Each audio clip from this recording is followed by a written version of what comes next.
Thank you for tuning back into the Walk On Pod. I'm Luke Abdalvich. With me, as always, is Jared Waters and Tommy Ball. And today we are on a fresh Wednesday night recording. This is one of those episodes that if something we talk about becomes irrelevant by our Sunday upload, cut us some slack. We're a couple days early. We got to get one out while we can. Late night episode recording for us. Fellas, how are we doing tonight? Doing great. Fantastic, man. Yeah, it's great. It's a great day. Great day to be great. Episode one, Jared Mack, Tommy Ball. Yeah. Yeah, no, it's fine. So fellas, it's we talked about it a few episodes ago that we were getting into the peak of sports viewing, at least from our perspective. College football playoff, the two semifinals just finished up. We know who the championship is. Ohio State, Notre Dame. I know, Jared, that's not really your field of interest, but it is relevant. And football playoffs start this week, tomorrow, actually. Did I say it's Wednesday? It's Friday, huh? It's Friday, yeah. I thought you did that on purpose. Sorry. No, I don't know why I thought it was Wednesday. Bear with me, fellas. On that, honestly. You said that and didn't even register. T-League schedule. At this rate in the season, I'm sure all hoopers or any athlete mid-season can relate to this. It's either an off day, a game day, or a practice day. The weekdays are irrelevant. It's either especially for you. You don't have class. No, literally, I don't. The days do not matter, and it actually hurts because I've been to the Chick-fil-A drive-thru on Sunday and been upset. Like Sundays, it's just like, man, I thought it was Tuesday. So yeah, bear with me, folks. It's Friday actually, so things should still be relevant. As I'm saying, still great.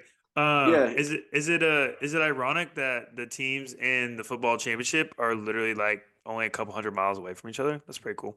I think it's pretty cool. I also think I think it's pretty cool. I mean, I don't know. I have my opinions on the game.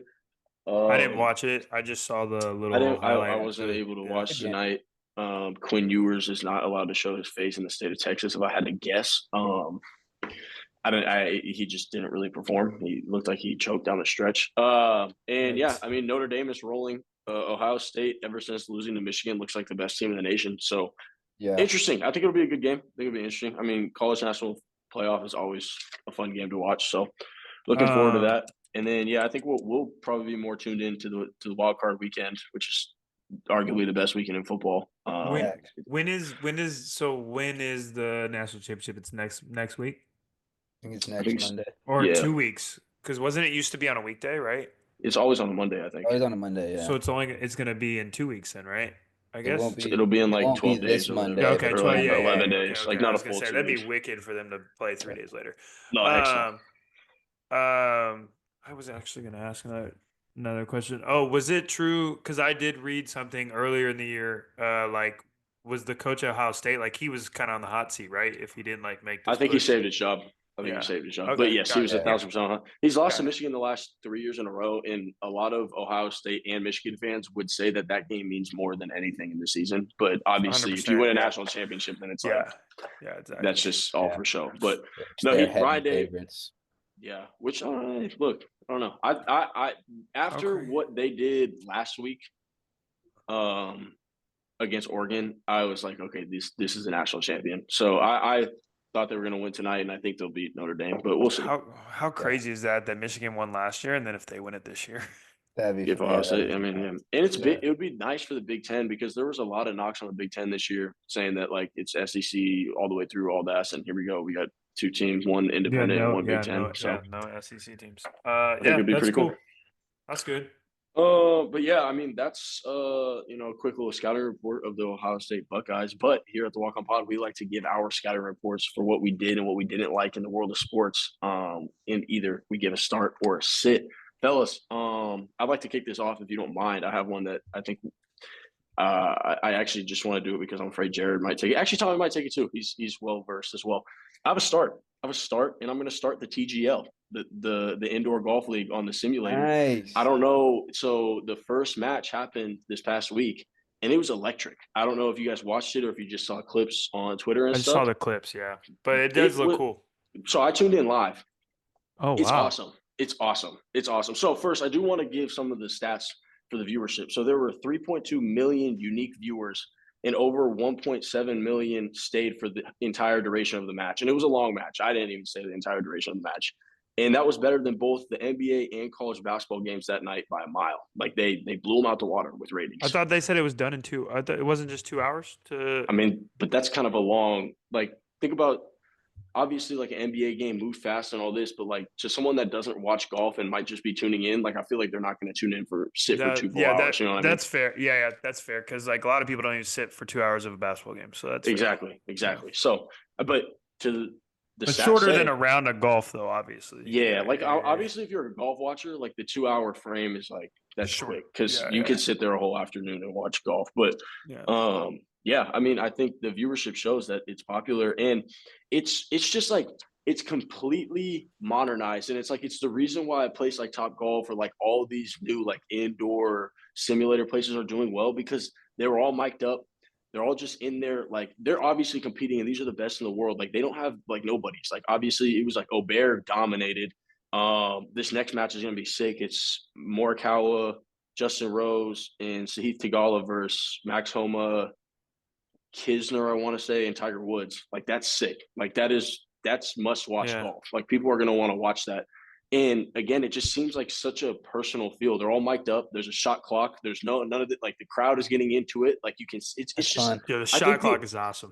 Yeah, that was the one thing. That's cool. So there was one thing. They interviewed like Ricky Fowler and someone else after, and they're like, if there's one thing from the TGL that you can implement in normal golf, what would you say? And simultaneously, they both said the shot clock. Like I'm telling you, I think it's just in terms of we talked about like what's the next step for golf to be able to make this continuous popularity, but also make the next jump from just being like a funny pastime for like random kids and people to go play to actually being up there with the ranks. I think this is it because this makes it personal and this makes it like easy to watch and it makes it fun. Like they're hitting into a screen, they're playing Wii golf, but they're professionals. And then it has a 360 green, like you actually hit out the sand. Like no, dude, the breakdown of the setup, like I would be curious to see how much it costs for them to like actually build something like that. Cause like they can change the format of the green and like it goes up and down. It's nuts. Yeah, no. So and then it's real sand, and then you hit off of real grass, like into the simulator. You hit off of real grass, and each round they bring a new like fresh set of grass, plate of grass. It's so cool. Like I just think they killed it. I think they killed it, and the way they're marketing it, and I think it's really dope. We've talked about this before when like content creators and stuff are at the forefront of the marketing, and they had the Foreplay guys, which is the Barstool Golf podcast. They had them go and do the full preview of it and everything, and those are like extremely average golfers. I think their best golfer might be like a 5 handicap. Like they're not pro golfers by any means. There's guys in there trying to break 100, right?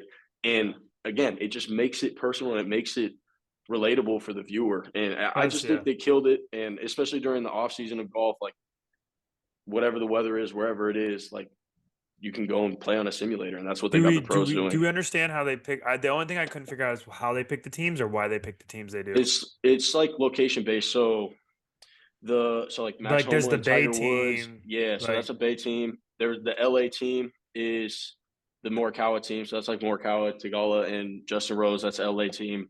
Florida is the Homa, Woods, Kisner. It's based on like where they live, like so they just took. I think it's where they like call their home base, basically, because they all like have home courses and stuff, right? Yeah. Oh, that's another thing that's cool. All these courses, none of the stuff they play on the simulator is real golf courses. They computer generate them and like make it so it's catered to like playing on a simulator. So it's not like you can like try to like play real golf on it. You actually have to like simulate or like Wii golf essentially. Like, oh, I'm hitting to this little spot and then I'm hitting to this and there's a speed slot over here. I gotta aim. Like it's not like actual golf, it's simulator golf. So I think I think they killed it. And I honestly think as like obviously this next matchup is even bigger names, like Tiger Woods is in it. I think the viewership is going to continue to go up. Well, yeah, because the Tiger can still swing the club. He just can't walk the course. So now he doesn't have to walk the course. He's going to kill.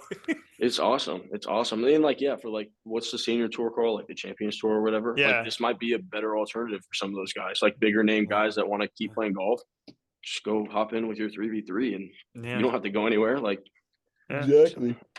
I just think they killed it. It's pretty dope. And if anyone watching or you guys didn't get a chance to tune in live, I think it would be dope. And like the mic'd up part of it is sick too. Like obviously, that sounds fun. When it's like it's gonna bring people shit with the homies. Like, well, and that's like you said about the Barstool guys. Like they are really tailoring it to like your average non-dedicated golfer, if that makes sense. Yeah. Like Tom, if you watch it, you'd be like, "Oh, this is entertaining. This is fun." Like For sure. I would totally watch this, and like I can like sit with my friends and watch this stuff and like relate because that's pretty much what we do when we go golfing. We just like we just shoot the shit and like talk And and you could tell they wanted to win, obviously. Yeah, and like outside of the putting, because the putting is real, like it's on the green is artificial, but like you actually have to make putts, obviously. But it's like for me sitting there, it's like why can't I go do that? You know what I mean? It makes it seem like it's attainable, which it's clearly not. But like it just I think it just bridges the gap from like pro to average viewer. And like I think where golf was at, where it kind of hit like a either some people who kind of caught the bug and are taking off with it, like Jared, like that are really trying to get good at golf, or people that just leisurely play it. I feel like the split was kind of happening a little bit, and this is what will do a better job of bringing it back together. Yeah, agreed. So yeah, that's my start. TGL Golf League. I think TGL just stands for the Golf League. I don't know, but everyone just calls it TGL. So I'll be tuned in again. I think the next match is on Monday or Tuesday. So yeah, there we go. To watch that. Tom, I can go. I'm not sure what is yours. I don't know what you have. You can go then because I have start. Okay. I am sitting Joe Lacob in the Warriors organization. This feels like a bit at this point. Like it's just back and forth and back and forth. No, I feel like I've always had my dismay towards Joe Lacob as of recently. Is this as a fan or is this just as pure basketball? It's just pure basketball. No, come on. Don't change that. You wouldn't have this much investment in, like, I'm telling you right now, when I sat down to get ready for the episode, Joe Lacob did not cross my mind. And I'm above the average basketball viewer. That's valid. That's valid. No, it's okay. It's okay for you to feel that way. I'm not mad at it at all. No one's hating on your fandom. This is as a fan. Okay, yeah. But I feel like pure basketball, like I feel like a pure basketball fan would look at what Joe Lacob's doing with the Warriors right now and agree. You know what I mean? Okay, I see what you're saying. Yeah, but you're looking into it most because you're the fan. Correct. Well, you have an emotional connection to the situation. You guys are right. Correct. Yeah. I mean, for those who don't know, like Joe Lacob, owner of the Warriors, obviously has done phenomenal things to get the Warriors to where they are, but for some reason, he doesn't believe in what Steph Curry is what Steph Curry can do. And I think it's crazy, man. I think it's crazy that you've got a guy who is still clearly, he's not going to have it every night. He's 6'2", 6'3". Smaller guards don't have it like LeBron. I mean, I don't know what LeBron did in that time off, but he's coming back windmilling on 20-year-olds, and we can say what we want. Anyway, we can talk about that another time. Steph Curry obviously doesn't have it every night, but he's clearly shown this year that he is more than capable of taking over games and being the guy still. And for Joe Lacob, you know, he's got the controls. He calls the shots. Dunleavy is Dunleavy and he's the GM, but everything goes through Lacob. And they're still hanging on to this whole 2 timelines thing, and it just, as a fan, this is a fan speaking, I either want them to blow it up and just say, yeah, we're blowing it up, or trade these pieces and go all in. Because it's like this middle ground of being average. They're not going to get a good pick because they're going to just be average because that's what they are. They're an average team. They're 500 right now. It's just bothering. It's just bothersome. I don't know how you feel about it, Jared, but it's just so. Let me ask you this. Let me ask you this, Tom. Like, because it's a good point. I didn't think about it until you started talking, and then I really thought about it. I think that teams are so like. With these why does this keep happening to like the aging stars? Because like the Lakers are mediocre, bad too. Like the Warriors are mediocre, but like they still draw the most fans. But I think what happens is my thought is that the GMs and the owners have been so like spooked into like giving up draft capital that like and then on the flip side, every team that has like one like a Cam Johnson, right, of the Brooklyn Nets. I guarantee if Dunleavy went to the Nets like, hey, we want Cam, they'd be like, we want 3 firsts. We're not moving him for less than 3 firsts. Like the whole Rudy Gobert trade screwed everything up. Everything, yeah, Like that we because talked about now, that a like lot. now people are just like, if you're bad, like the Nets, like okay, it's not like anybody's going to the games. Like we're gonna get our revenue sharing because that's how the CBA works. And it's like, no, we want draft capital. But the teams that have someone like Steph Curry, like if it's me, I'm with you, Tom. At this point, like I'm throwing all my assets to Yeah, get the win now situation. Like if it's and if not. You're like not getting and if another guy like that. yeah, like you're never gonna find Steph again. He's one of one. And it's like if I can push the brink or push the envelope to get to the Western Conference Finals again, like I'm gonna do it. And like if I blow up the next like 4 or 5 years, because it's like the same thing the Clippers are doing. Like, why are Mm, you holding on to Kawhi? Like Kawhi played yeah, one game and then he sat. And like the Zion thing, like why and he just got suspended for missing a flight. And it's just like, dude, he's like ridiculous. you're so like you have this player and it's like either you gotta go, I'm with you, you gotta go all in or you gotta like The middle get out. ground, and what bothers me the most is they say that they're all about it. They say that we got to maximize Steph. We're going to maximize him. We are. But then it's like, so why is Steve Kerr playing 13 guys? It's not Steve Kerr's fault. I'm a Steve Kerr advocate. I know a lot of people aren't. I am. Steve Kerr's playing 13 guys because the roster is mid. Yeah. Like Yeah, he's like searching for an answer. not one guy is so clear cut better. Like, Yeah. yeah. He's searching for an answer. There's a reason that Steve Kerr has to play that many people because he doesn't know what else to do. Yeah. Now, do you think from an owner standpoint, the middle ground might be where he wants to be at because you're going to get the stardom views out of Steph Curry without being a horrible Yeah. team Yeah. while he finishes his career, and you don't set the franchise back Yeah. 5 years for when he's done. So now Right. he can just kind of be in peril until, I mean, but eventually it's going to either hit rock bottom or not. Like So here's For the, sure. the so middle, my oh go ahead. Sorry, I didn't mean to cut I you off. just think because I agree with both of you, but I think that's probably what the answer is, right? So I think And I think you're spot on, Luke. two things. I think, yeah, that is right. The new tax rules have really scared the crap out of everybody.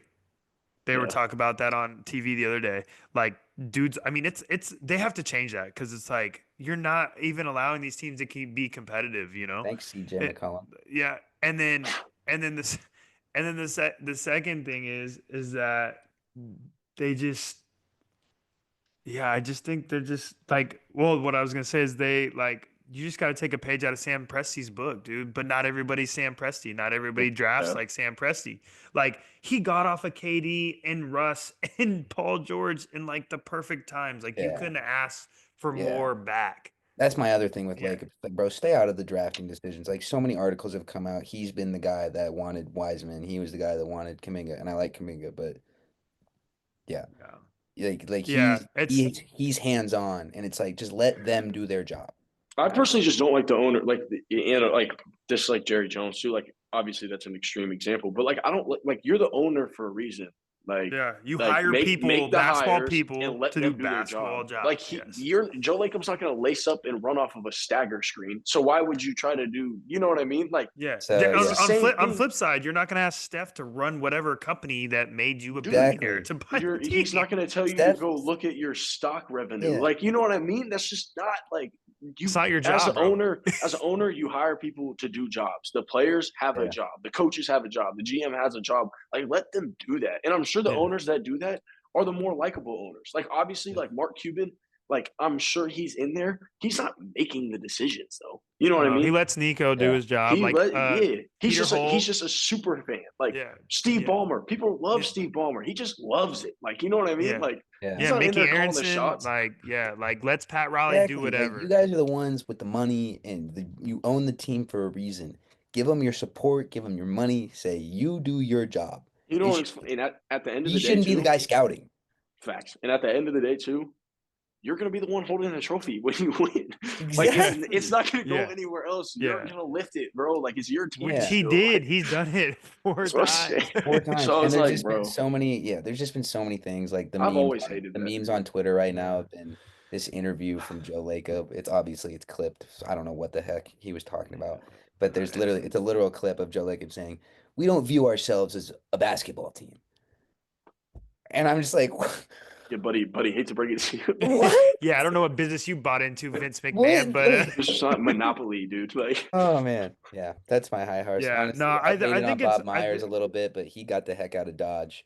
well, he Before, knew, he right. saw it. Yeah, he saw yeah, it. Yeah, we I talked about mean, that. Yeah. and I also think this last thing I'll say on it, and then we can move on, is that I just think I also, and maybe this is, I'm out of place to say this. I just think these owners take players like Steph for granted, truly. totally. Like he doesn't realize because Steph's been on the team since he owned the team. I'll Like say at this point, he probably doesn't even know any better. like he doesn't know any better, bro. Do you know how lucky you are to like have that? Like Yeah, look at a team like even someone like the Blazers. Like the Blazers haven't had somebody like that. They thought they did with Brandon Roy, and then he got hurt. Like hmm you haven't had somebody like that since Clyde Drexler. That was like 35 years ago.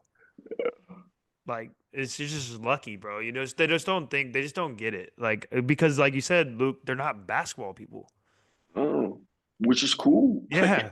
Like I'm never gonna own an NBA team. Like, Yeah. good on you, bro. Like, that's dope. Like, so yeah, no, Yeah. yeah. Good shout Uh, out. Rip. So I have a start. This is kind of going back to what we talked about in the beginning. I'm gonna start, and I don't know how this is gonna go, but I was thinking about this a lot today. I'm gonna start the NCAA giving players a fifth year. So Really? so I knew that I get some pushback here, That's but not official yet, right? not official yet. No, they're No, it's just just talking about in it. But talks. Yeah. I want to start the train now. And this is why. I wouldn't have said this probably 3, maybe 4, maybe even 2 years ago. But my thought process on this now is essentially it's always been a business, but now it is like a legitimate business. And it's like you're paying players and players are being recruited like that. And like there's different tiers of like essentially the job, right? Like the guy that's number 9 on the roster is getting paid X value. The guy that's number Yeah. 1 and 2 on the roster is getting paid X value. So it's like if there's a demand for this player, if I'm gonna pay him like any other business, right? Like if you play in like there's no cap on the number of years you can play in the NBA, right? If a team will pay Udonis Haslem a salary for Mhm. 20 years, then good for Udonis Haslem.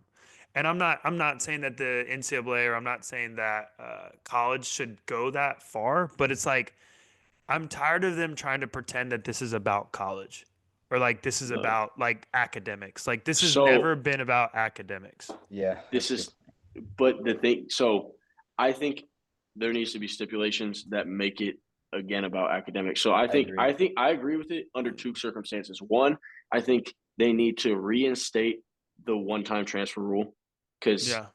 I think Yeah. where basketball and football is. So for those that didn't know, before like the whole transfer portal and everything blew up and all this, in basketball and football, if you weren't a grad transfer or you weren't a walk-on, you had to sit for a year when you transferred. A They need to full bring year. that back. They need to Yeah. bring that back because one, that rewards you for finishing staying. your degree Yeah. and staying, and 2, it now, like you said, it's turned into free agency every single year, and it's taking away from the school. Agree, And then bro. my second stipulation is that if you do 5 years, you have to finish a degree. I think that Yeah.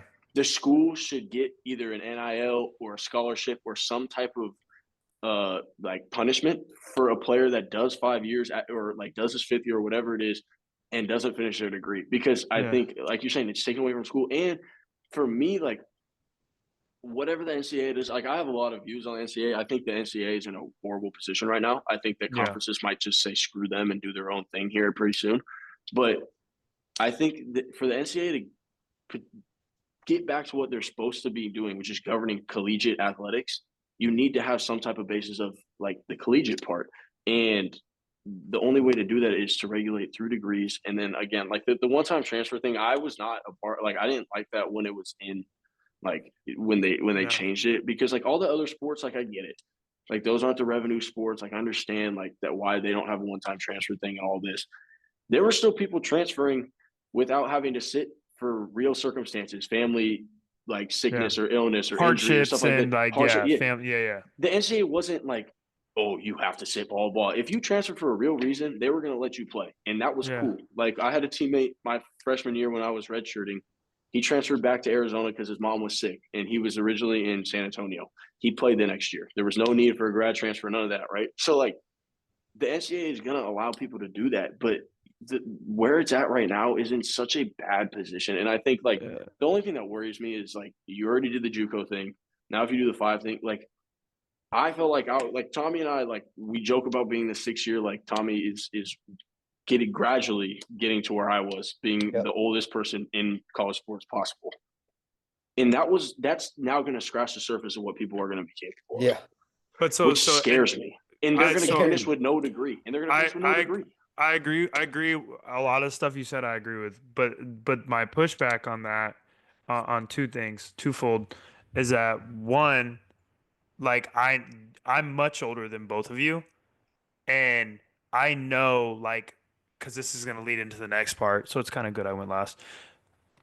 I love hoops so much that I would give anything to go back and play. Like, you can't replicate that. Like, even playing professionally can't replicate playing in college, in my mind. And it was a different time. So I totally, like, it's not apples to apples anymore.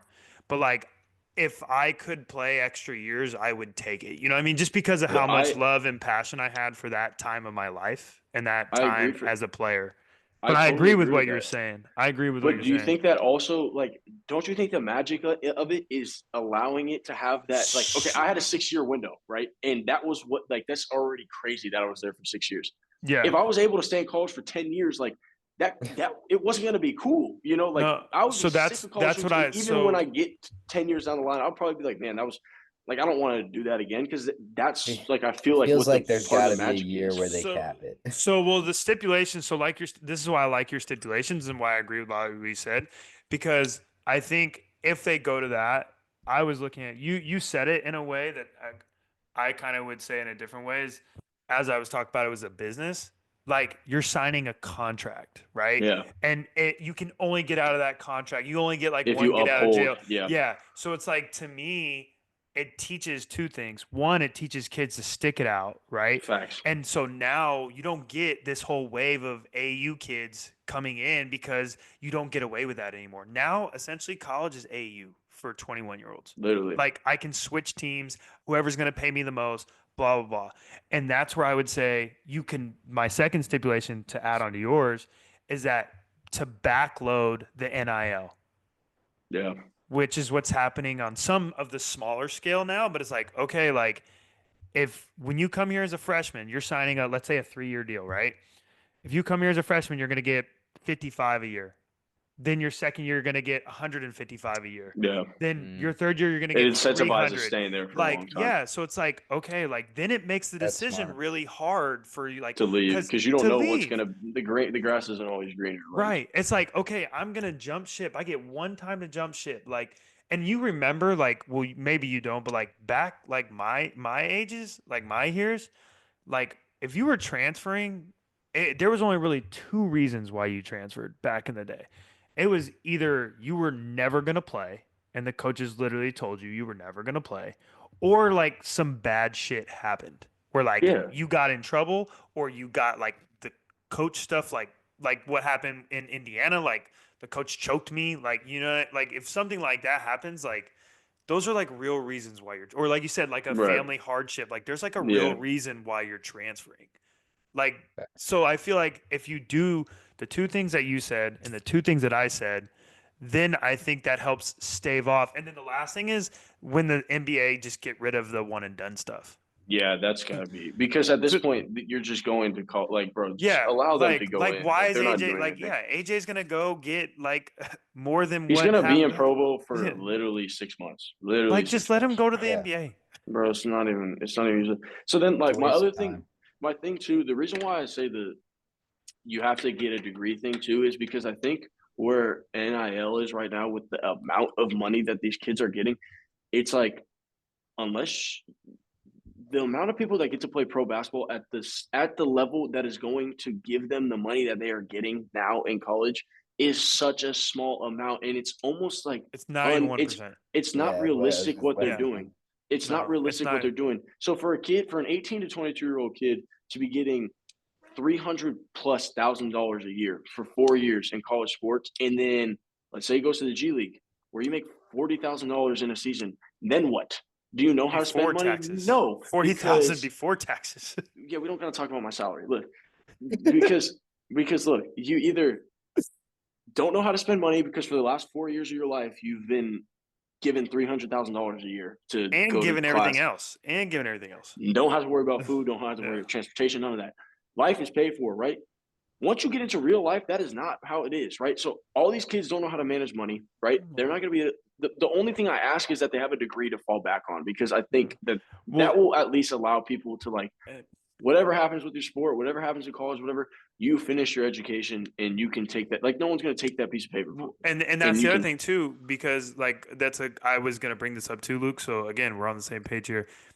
I think the other thing too is, like, just like in NFL contracts where you have incentives, like if you get your degree or if you get 2 degrees, you get like a 10% bump. Or something like that. Or like, here's an extra $5K, 10K, like where it's like, hey, now I'm incentivized to get, like, I mean, even if someone like think about like for like a wide, like what happened with Mike Evans, right, or something like that. It's like, okay, if I know that I can graduate in 3 years, I'm gonna work my butt off because that's gonna give me an extra 10K. Just like, okay, if I get this 200-yard game and gets me 1,000 yards, it's gonna make me $3 million. And if we put in the one-time transfer rule again, or take away the one-time transfer rule, then it's like, okay, if I can graduate in 3 years, then I can do that, stack my bread, play whatever I can, and grad transfer without a penalty, and still keep my 5 years. Like, I just think there's a lot of things. And then you can renegotiate another contract for your extra 2 years of eligibility.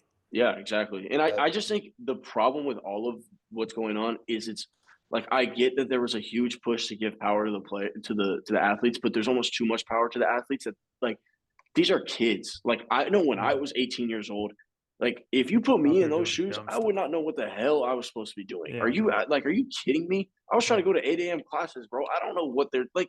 These are 18-year-old kids, and you're like making, like, this is not how the real life, like, real world is. Like, and that's the other thing. And that's the other thing too, is like, you give them so much power and so much then they can't be coached and they can't be taught, and like then the whole idea of college just goes out the window. It's just not even a thing, and that's what I'm saying. I think the NCAA is like, dude, I don't know. I think you can go down that route, and then also, like, the big money and the big TV and the big viewership and all that. That is also such a small scale of collegiate athletics. I do think the 5-year rule and the JUCO rule would help a lot of small school players and athletes, like, allow them to take advantage of it. So, like, let's say, like, either like a low major basketball player or whatever it is, low division, or even like a smaller sport. Like, if they wanted to do a 3+2 program where it was like the first 3 years of their schooling, they do undergrad, the last 2, they start the grad program. I think it gives power to those athletes that probably aren't making NIL money, probably aren't making any money on the side, and like really trying to be in college athletics because they're getting their degree paid for. It allows them to kind of chase like a bigger dream or like a bigger profession that they want. So I think in that sense, it would be big time, but I don't know. It's just, it's hard. It's hard. I feel like the college athletics conversation is going to be the next 5 to 10 years. It's going to be interesting. It's going to be really interesting. I mean, they're trying to make it a business, so they might as well just make it a business. That's what I'm saying. Like, just treat it like contracts. Like, like have incentives. I'm so, bro. Like, we've talked about this plenty of times. I'm so annoyed going on Twitter and being like, such and such has agreed to terms to come back for their, like, what do you mean agreed to terms, bro? He's got to go to school. He's not getting drafted. Exactly. He doesn't have a job. He's going to school, bro. He doesn't agree to terms. No. Like, come on, bro. Like, I hate that. It's so annoying. And again, the grass is not always greener. A lot of these people that probably think they're getting in the portal, going to go in and get a bunch of money somewhere else. We have multiple friends that are miserable where they're at. Dude, it's not even that. Like, I think the amount of stories that you see of someone transferring to another place and being successful and being happy is so much smaller than the amount of people that transfer somewhere else just because they said they were going to get paid such and such money, and it's horrible. Like, there's less people happy than actual people that made it out of the transfer portal. Yeah, bro. Like, it's that's the other I just thing, think, bro. and unfortunately, social media. Now, good luck getting out. It's a scary place. And college coaches, I just don't know how to regulate it all. But yeah. I don't know. I don't know how I feel about the 5-year thing. Like I said, I think the only way to do it is if you have to put some stipulations on it. Because if you have someone that's going to jump from school to school to school for 5 years, I think that's the best. But that's the thing. That's my thing, is like that. I just want, my whole point of the start is like, at least maybe then it will force him to treat it like a business that it is. and stop trying to pretend it's just about the college and stuff like that. Like you either have to make it about school or make it a business. Like you can't have it. Like that's what I'm saying. So like now that we got 5 years, more like middle ground, man. Yeah, exactly. It's crazy. Pick a side. I agree. Nice. Starting sits. Good conversation there. Nice. Is it starting five time? Yeah, I think it's time. So we have walk with me or no? You have yours? I didn't know if you had one. Yeah, I have one. Yeah. All right, Jared, walk with me segment. Walk with me, it's still in beta because haven't gotten as much what's the word I'm looking for? Engagement that I would like from it. But, it's a segment that we like to try to get back to our roots about, the struggles or triumphs or whatever it is that you're going through, memory, a story, a quote, whatever that helped you get through something. And, just want to bring it to the forefront, share it with everybody, and we'll move on from there. Jared, it is your week. Yeah, so this might be a little long-winded. I'm going to try to make it quick. I have kind of two quotes, but one, I guess I can pick one specific one, but I'm going to kind of talk about both. It's from two different people, but it talks about the same thing. I was reading an article that was talking about Novak Djokovic and talk about how he became mentally tough, and we've talked about him a ton and things that had happened to him. And he had been sometimes earlier in his career when he had lost and been frustrated, and he was like talking about being ready to quit. I can actually look and see when this was, the date. In 2010, he lost in the French Open in the quarterfinals, and he told his coach he was like ready to quit playing. And his coach had him read this book called Consolations 2, and it was written by this guy named David White, and he talks about burnout. And he had a quote in the book, and here's the quote. It's and he was talking about what he realized about burnout and like that we want to quit. And he said that it is through the very things I laid aside on the way to exhaustion. The very path I took to arrive at this hollowed out, burned out state is the path I will take out of my imprisonment. Back to what is precious to me, what I have loved and have always loved since I was a child. So that was the one quote. And then the article went on. This one kind of sums it up. That was the big one. I felt like it was important to say that, but another person, he took from another person in a different book. The writer was Ryan Holiday. And he was talking about being an autotelic. And he essentially said, the work is the win. You have to get to a place where doing the work is the win and everything else is extra. I like that. And that's pretty much kind of going back to what we were just talking about. I'll talk for a minute and then I'll let you guys go. Everyone's getting caught up in the wrong parts of basketball or other sports and the money and things and fame and things we've all talked about. And I think that's why people get miserable, and that's why like kids get to college and when it gets really hard, they don't want to play or they want to quit because they were chasing something that they didn't chase when they first fell in love with the sport. And that's where I thought like my start kind of matched with my walk with me segment because I love hoop more than I love anything, and I would give anything to go back and play in college. But that's because I loved hoop. If you could tell me I had an extra year of putting on the jersey, an extra year of like competing at that level, even at the Division II level where like, it's not for fans, it's not for any of that. It's just like the level of intensity of competition, I would do it in a heartbeat. And I think that's where college sports is messed up. Even professional sports is messed up. Is like people forget like the task or of doing the work is why you do it.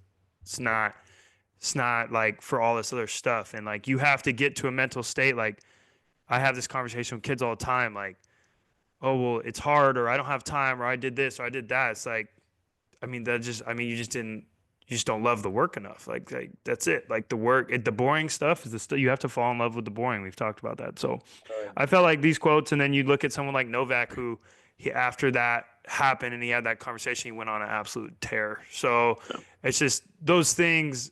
I think everything's just getting lost in all the extra. And so I thought it was a very good quote for the starting five I had, or this scouting report I had as well. So yeah, definitely. No, I like it. I think I don't want to beat a dead horse because I think you kind of hit the nail on the head with all of it. I'll just say, like, I think when whatever it is you're passionate about is important to you, you will make sure you get everything in order so that you can get to a place that you're allowed to enjoy it. So, like, for example, like I've told this story recently a lot because like people have asked like how my parents were with me and my siblings with sports and academics and stuff because like academics were stressed at a high level in our house. Jared can attest to that. And I remember like my mom when we and Owen got home from school, like we weren't allowed to go shoot in the backyard until our homework was done or until like our chores were done or whatever it was, right? We wanted to play basketball so much, just like again, just to go shoot in the backyard with each other or whatever it was, that like getting the homework done didn't seem like a task. Like that was just what we had to do in order to go play hoops, right? So like I think, like you said, when kids in college or kids at whatever level quit because it gets too hard juggling all this other things, it probably wasn't that important to you in the first place because studying for an hour for a test before you could go work out would seem like such a minuscule thing to do in order to go be on the court for an hour to do the thing you love, you know? So that's the only thing that I kind of thought of it while you were talking through there. But yeah. I don't know if I have a lot to add to that, fellas. You guys hit it on top. I think, Jared, I think you like that, Jared. Yeah, sorry, I didn't want to take the air out of it. No, that's good. It's your week, man. So that's really good. I will say the last thing I'll say is that I feel like, and this is an exercise that I go through, and I think everyone, and I'm speaking to not just you guys, but even I don't know how many kids that I train that listen to this, probably not a ton, but like you have to wake up every morning and really analyze why you do the stuff you do. Yeah.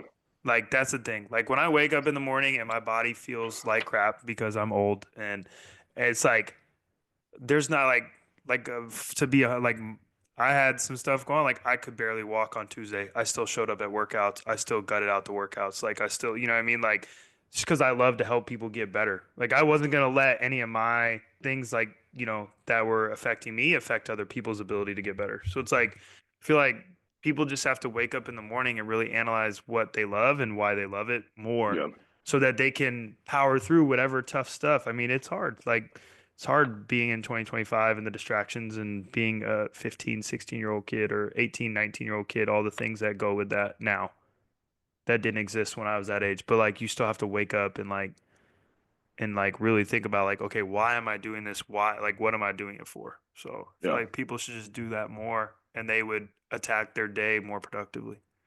Yeah. So. No, I love it. I love it. With that, we're going to move into our starting five. We're going to try something new this week. I proposed it to the fellas. They were on board with it. I don't know how often we'll be able to do this. Probably never with a guest just because it's a little confusing. But I think for this week, it might be kind of fun. We're going to try a reverse starting five. So the way this is going to work is we each have our lineups, point guard through walk-on, of our own conjured up category or whatever. We're going to give out the lineups to each other one by one, and the other two are going to try to guess what our category is. So it's a reverse starting five. Again, none of us know what each other wrote down. None of us know what each other's thought processes were, what the categories were, nothing. The only thing that I said was, let's try to keep it NBA relative. So the umbrella for today's reverse starting five is NBA basketball. But within that, we all could have chosen our own category, and we put together our own lineups, and it's up to the other two to try to guess what it is. So with that being said, fellas, does anyone want to kick it off? We can go I can go first. I can go first. I do have a request. Can I go backwards, center to point guard? Yeah, and then still walk on last. Yeah. Yep. Yes, cool. I don't care. So I think the way we should do this is Tommy and I should have maybe like a minute or so to deliberate, and then we each give our answer after each pick, after each position. Okay. So you're going to give your center. Tommy and I will converse for like 45 seconds, and then we'll each give a guess. And then if it's right, then you have to give your whole lineup. If it's wrong, you give your next position. Yeah? Sure. All right. Kick us off with your center. At center, Domantas Sabonis. Okay. My first look, there's some easy ones. We could go with like passing big men. Other idea is father played in the NBA.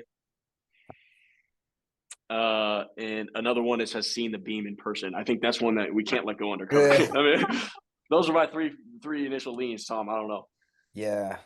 I mean, Sabonis also rebounds the heck out of the ball. Rebound. Yeah. He had 28 rebounds. Yeah, shout out to that big win over the Celtics. By the way. We didn't give the Kings any love in the NBA. Shout out to Doug Christie, by the way. They're doing some shout out to really Dougie Fresh. Yeah, man. Yeah, I would say rebounder. That would be a thought that comes to mind. Yeah. Could just have an elite rebounding lineup. That's your final answer? I'm going to say rebounding. Jared, is that correct? Nope. All right, I'm going to go with followers in the NBA. Nope. Okay. Now, next position? Yeah, next power forward. A power forward. Isaiah Stewart. Oh, jeez. Oh, okay. Beef stew. This is like playing 20 questions. This is funny. Beef stew. Now, I feel like Isaiah Stewart is most famous for getting in the scuffle fighting with LeBron. That's crazy. And Domantas Sabonis did. No, he's a great player. But I just feel like that's what most people know him for.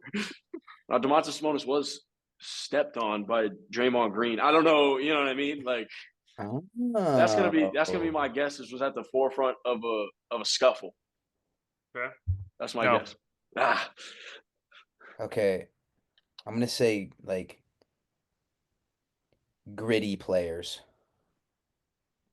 They both are very gritty guys. Okay. I like that though. All right, small forward.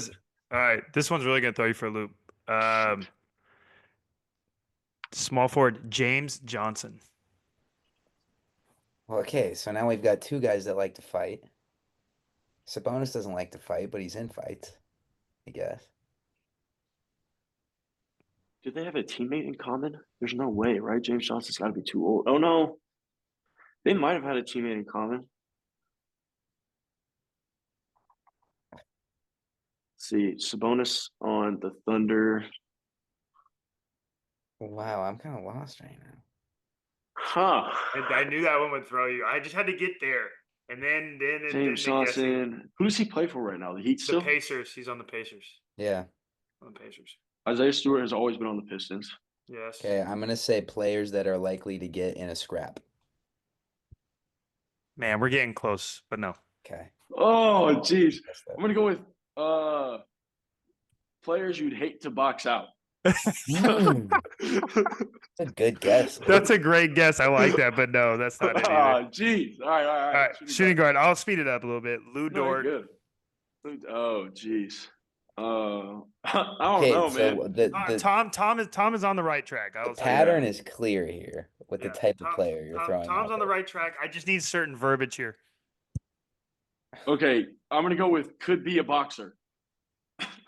That's a really good guess. James Johnson is a black belt, though.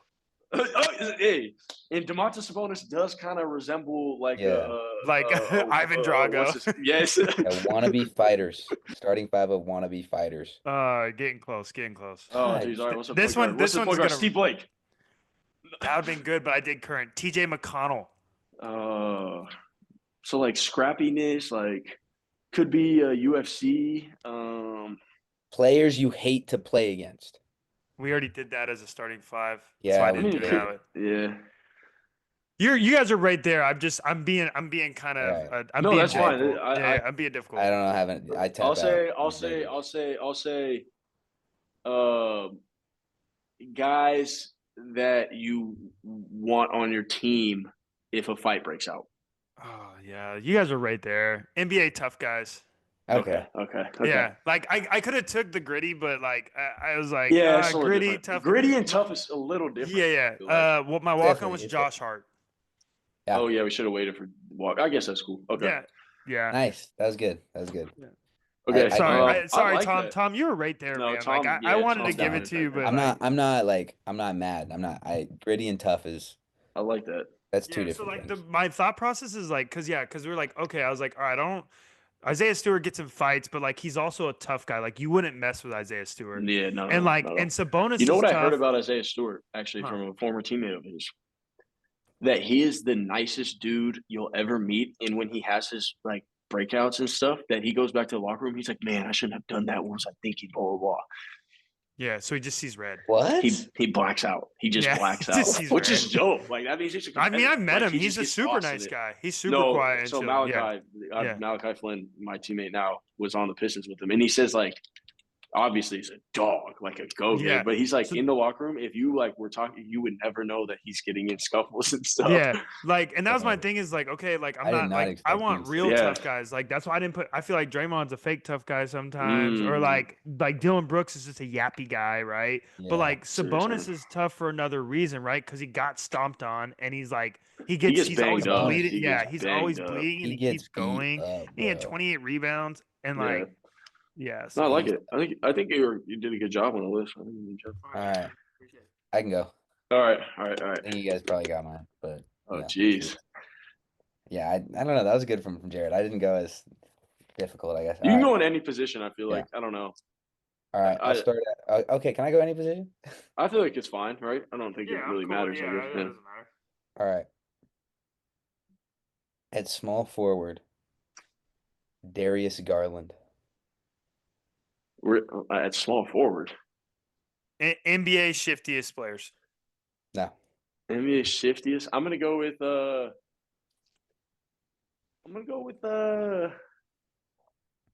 Darius Garland strikes me as a guy that I feel like would be like really dope off court, like to be a homie, like NBA homies. Like, you know what I mean? He seems like a chill guy. Like I can really get along with DG off the court. Not a bad guess though. All right. At point guard, Chris Paul. NBA's best handles. No. Purdue. Wake Forest. Purdue. Where'd you get Purdue from? Didn't Darius Garland go to Purdue? I went to Vanderbilt. Vanderbilt. Okay, even same colorway though. Yeah, same colors. Totally different part of the world. My bad. Black and gold college colorways. Yeah. So we could have got a UCF. No, that's my guess. Black and gold. Oh, shit. Okay. Yeah, it was right there though. That's why I thought Purdue was the same. Okay. You see where I was going? This position might give it away, I think. Center, Fred VanVleet. Okay, dude. Guards under 6 feet. Small guards. Small guards. Nice. All right, what's the rest of the lineup? Shooting guard, Trae Young. Power forward, because he's scrappy, Davion Mitchell. Yeah. And walk on. Come on. He was getting a lot of love at the beginning of the year. Kind of calm down a little bit. I've got Yuki. Shout out to Yuki. All right. Small guards. Pretty easy. Small guards. All right, I like my lineup here. We're gonna go from center to point guard as well. So my center is Yusuf Nurkic.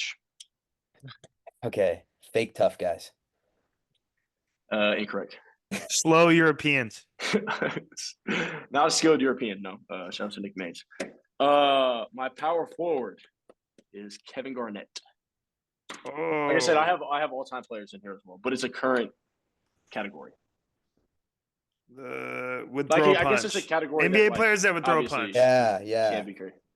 NBA players that throw a punch. That could throw a punch. That would throw a punch. That's incorrect. Okay. What do you got, Tom? I don't even know if I have a guess with these two. Yusuf Nurkic and Kevin Garnett, nothing? All right. Yeah, likely to get punched. I'll say likely to get punched. That is incorrect. Now we're going to move to our small forward where we have Paul Millsap. Oh. Ooh. What's the connection here? Well, hang on. Paul Millsap. We can go all the way through to my walk-on too. Like, I don't know if you guys has been dunked on by LeBron. There you go. That's actually Whoa. That's actually it. It has been dunked, and I did it because of the LeBron dunk. I didn't want to put Derek Lively in because I feel like that was going to be very obvious. But yeah, that is it. So I have shooting guard. Can anyone guess what my shooting guard is? Jason Terry. Jason Terry, and then point guard. Can we guess? I picked between two here. There's two, and I went with one because one I thought was going to be too obvious. Damon Jones. Yep, Damon Jones. I was going to put John Lucas a third, but that wasn't really on. That was like over. You know what I mean? So like, and then I have Tim Duncan as a walk-on for the one where he came down the lane. And Tim just that was a good one. That was a good one. That one and the KG one. The KG one was nasty. KG one is crazy. Well, the Nurkic one I think might be one of his best of his career. That one was crazy. But yeah, players that have been put on a poster by LeBron James. Yeah, that's awesome. That's a good job, man. I like that. Yeah. Millsap was like, that's where I knew, because the Millsap one, it was like he was standing there waiting for the charge. Well, Millsap, there was no other connection between Millsap and Nurkic. No, none. Because I was like, you said Millsap and Kevin Garnett. I was like, okay, players with good footwork or mid post work, and then it's like Nurkic doesn't do that. What else happened to them? He got dunked on. Yeah, and that's why I went backwards, because I started Damon Jones, Jason Terry would have been so obvious. That's why I didn't go. That's why I didn't go T.J. McConnell, Lou Dort, because I feel like that would have been like. Okay, yeah. No, that was a good one though, fellas. Yeah. I like that. We might do that every once in a while. I enjoy it. It just shakes things up a little bit too. Yeah. We could do easily like non-sports ones and stuff too. Like, for sure, we could definitely do that. But yeah, we'll have to figure out a way to like make it a competition. This was just a trial run. I think it went well, so we could could figure out like actual game show rules and stuff and make it work. But if any listeners hated it, go ahead and tell us, and we can take that. Mix it. Well, yeah, you can do it like Wheel Fortune, where you get more points if you guess it before you get all the letters. Yeah, like on the third guess or something like that. Yeah, if anyone gets it off first person, rip, there you go. You get to choose the starting five next week or something, or you get first draft pick in the. Yeah, you know what? That's actually what we could do. We could do like, if you guessed it correctly. Like, if you had the earliest correct guess over the last two, you get the first draft pick in the next draft or whatever we do. Yeah. Or it's like, if you stump everybody, you get the next. You know what I mean? I don't know. I like that. We could figure it like too. I don't know. I like it. But yeah, something new out of the fellas. Gotta enjoy it. Good job, producers. Thanks. Producer team. Hey. Production team. Good job. It's like, they couldn't just do Diesel's dunks. They had, Brand Hayward gets his dunks, and you got Smitty's under the rim, Yeah, exactly. But right now, the task is 50 chips a night. The work is the win. My birdies are icing on the cake, and my scorecards are always looking right. Tight. Very light. I like it, Jared. Episode 126, rhyming accidentally at the end there. These are your favorite walk-ons. We're walking out.